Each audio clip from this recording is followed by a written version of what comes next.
Hi everyone. हम लोगों ने पिछले वीडियो में देखा था कि संविधान कहाँ से लिया गया था, क्या क्या उसका सोर्स था। कुछ उसका पार्ट रह गया था, चलिए उसके बारे में देखते हैं क्या क्या रह गया था।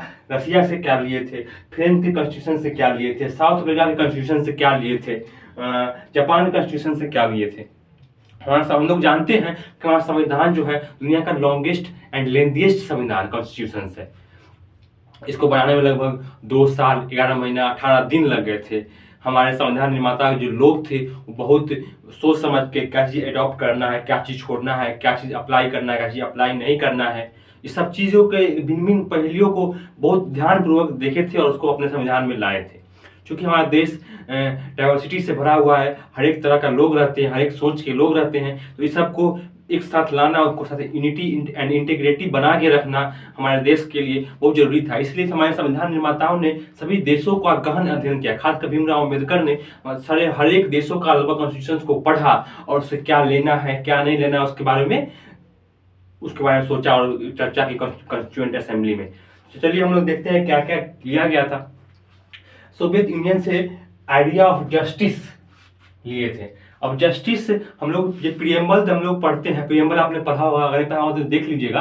प्रियम्बल में कुछ पार्ट्स होते हैं, कुछ उसका ऑब्जेक्टिव होता है, कुछ उसका नेचर होता है, कुछ डेट ऑफ एडॉप्शन होता है, कब वो लिया गया था। तो हम लोग जब ऑब्जेक्टिव पढ़ते हैं तो उसमें हम लोग पढ़ते हैं जस्टिस, इक्वालिटी, लिबर्टी, फ्रेटर्निटी सब के बारे में पढ़ते हैं। तो जस्टिस आप प्रियम्बल में देखे होंगे कि जस्टिस कैसा, जस्टिस पॉलिटिकल, जस्टिस कैसा, जस्टिस इकोनॉमिक, जस्टिस कैसा, justice social social.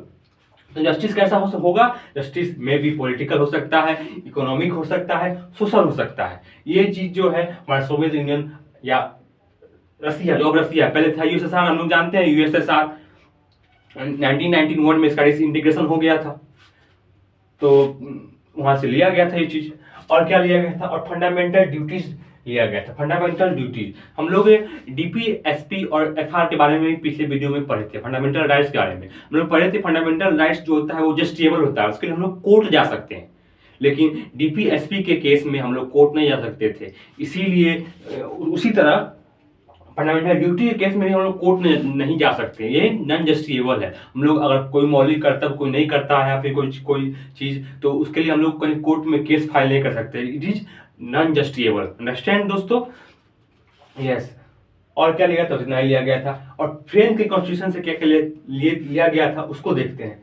Idea of liberty, equality, fraternity, समान, फ्रीडम। लिबर्टी मतलब फ्रीडम, एक्चुअली इसका मतलब उदारता भी होता है, लेकिन पॉलिटिकल साइंस के क्षेत्र में लगभग इसको लगभग फ्रीडम मानते बोलते हैं।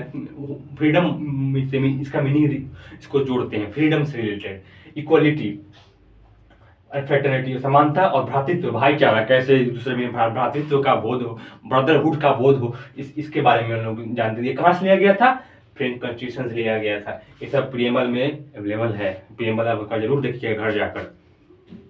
साउथ अफ्रीका से क्या क्या लिया गया था, साउथ अफ्रीका से election of member of Rajya Sabha. हम लोग नॉमिनेशन पढ़े थे राज्यसभा के मेंबर्स का, वो कहाँ से लिया गया था, पिछले वीडियो में बताए थे, कमेंट करके बताइएगा।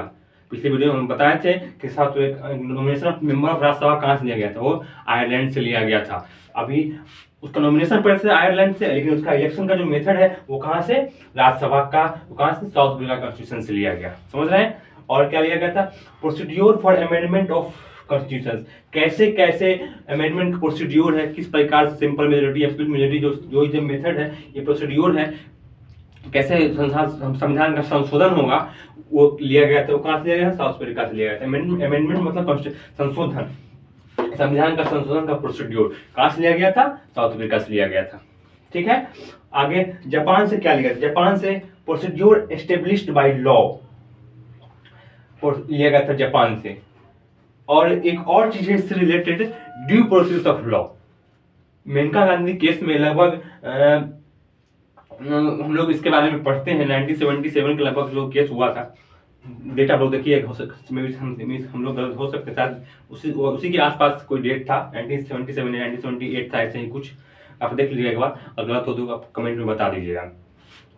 तो प्रोसीड्योर एस्टेब्लिश्ड बाय लॉ वहां से लिया गया था। ड्यू प्रोसेस ऑफ लॉ मतलब इसमें एक्चुअली क्या किया गया था, कि संविधान सुप्रीम कोर्ट को पहले एग्जीक्यूटिव पार्ट्स को ही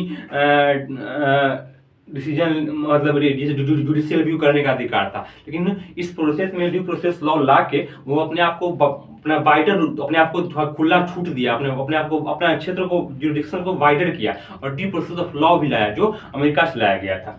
तो ये सारी चीजें थी जो हमारे कॉन्स्टिट्यूशन से लिया गया था।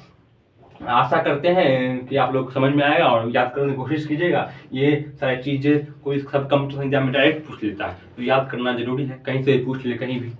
तो ठीक है दोस्तों, अपना वीडियो यहीं समाप्त करते हैं। आप लोग भी देखें और स्वस्थ रहें और खुश रहें। जय हिंद, जय भारत। थैंक यू दोस्त।